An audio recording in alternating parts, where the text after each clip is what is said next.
Back to news. మీరు ఇష్టం వచ్చినట్లు నేరాలు చేయండి, నేను కేసుల నుండి తప్పిస్తాను అన్న తరహాలో చంద్రబాబు పాలన సాగిస్తున్నారని ఆరోపించారు వైసీపీ ఎమ్మెల్యే ఆళ్ల రామకృష్ణారెడ్డి. మంత్రులపై కేసుల ఎత్తివేత విషయంలో ప్రభుత్వం కోర్టులో తప్పించుకోలేదన్న ఆయన ఇంతకంటే అన్యాయమైన పాలన ఎక్కడా ఉండదని చెప్పారు.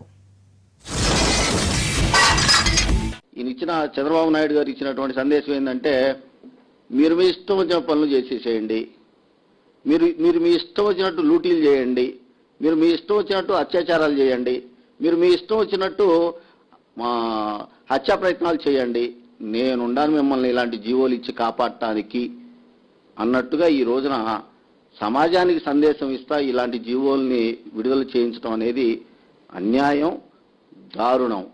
అంటే మనవాడైతే చాలు ఏమి తప్పులు చేసినా ఎలాంటి శిక్షలు చేసినా, ఎందుకంటే ఈ సెక్షన్లన్నీ కూడా ఇక అసలు ఇంతకు మించి ఈ సెక్షన్లు ఇప్పుడు నేను చెప్పినటువంటి సెక్షన్లకు మించి ఇంకా ఈ సమాజంలో తప్పులు చేయటానికి మనిషికి ఆస్కారమే లేదు. అలాంటి తప్పులు చేసినప్పటికీ కూడా వాళ్ళు తన మంత్రులు తన మనుషులు కాబట్టి వాళ్ళని బయటికి పంపిస్తా, వాళ్ళు చాలా నీతిమంతులు, చాలా గొప్పవాళ్ళుగా వాళ్ళని శిక్షల్లోంచి తప్పించేస్తా జీవోలు ఇచ్చాడు అని అంటే ఇంకెంతకన్నా అన్యాయంలో అయినటువంటి పరిపాలన చంద్రబాబు నాయుడు ఏమి చేస్తా ఉన్నాడని చెప్పేసి నేను స్పష్టంగా అడుగుతా ఉన్నా.